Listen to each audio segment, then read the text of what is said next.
Hello my darlings, I'm TwisTay and today I'm going to be talking to you about the demonically possessed but has to be exorcised yet slightly still intriguing movie Possession. The movie Possession is about a man. He takes his daughters to this yard sale and the daughter Emily, she actually sees this antique box that has beautiful writing on it and it's not open. It's mahogany and it just looks so beautiful and she asks her father, hey, can I have this? And he's like, of course, why not? That night, she opens the box and there's all these little tidbits in there, like a human tooth, a moth, and a couple of other things, and there's a mirror inside of there.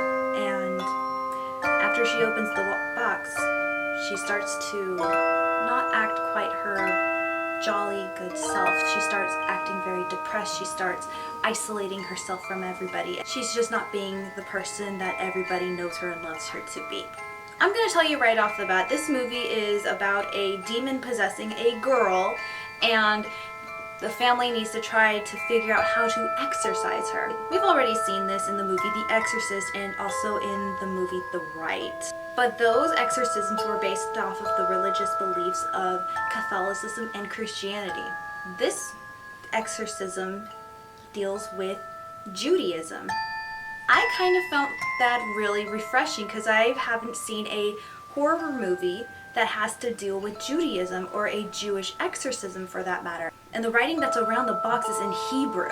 So Hebrew itself is very beautiful, and in a way this was very refreshing to see that there's another religion that takes on exorcism. So it's not just the whole, may the power of Christ compel you. It's something fascinating. I loved it a lot. Let me get down to business with what it has and what it does not have. That way you can go on to see this movie. Yes, I'm actually telling you to see this movie. There are 4 horror movie cliches.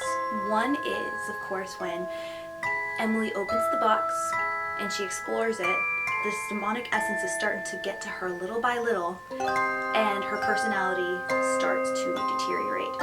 And the first person to really notice that is herself. There are 8 eerie moments in this movie and they actually start to happen a little more towards the middle end of this movie, but it's definitely worth the build-up.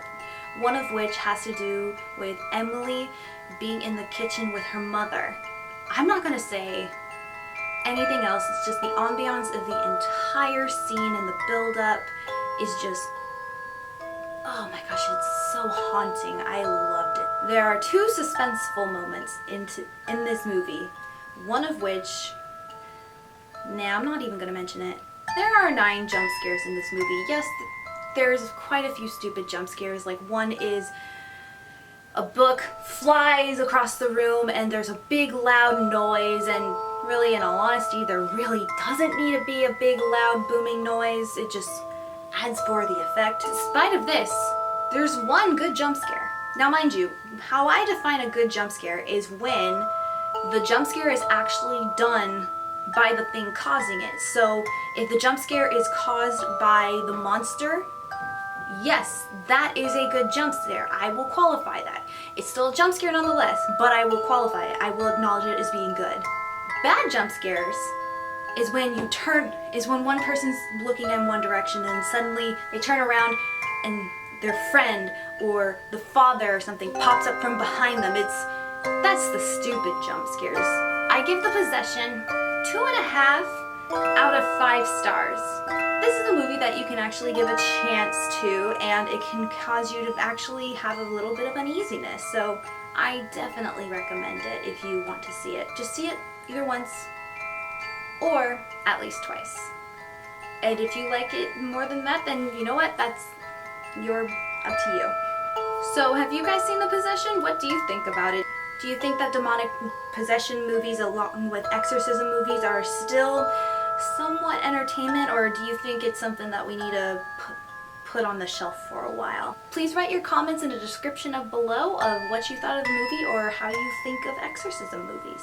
Do you guys have a horror movie that you would like for me to review? Please write down in the description below and I will get to them as soon as I possibly can. If you liked what you've seen, please hit the like button, or if you want to see more of it, please hit the subscribe button. So, Until next time, my loves.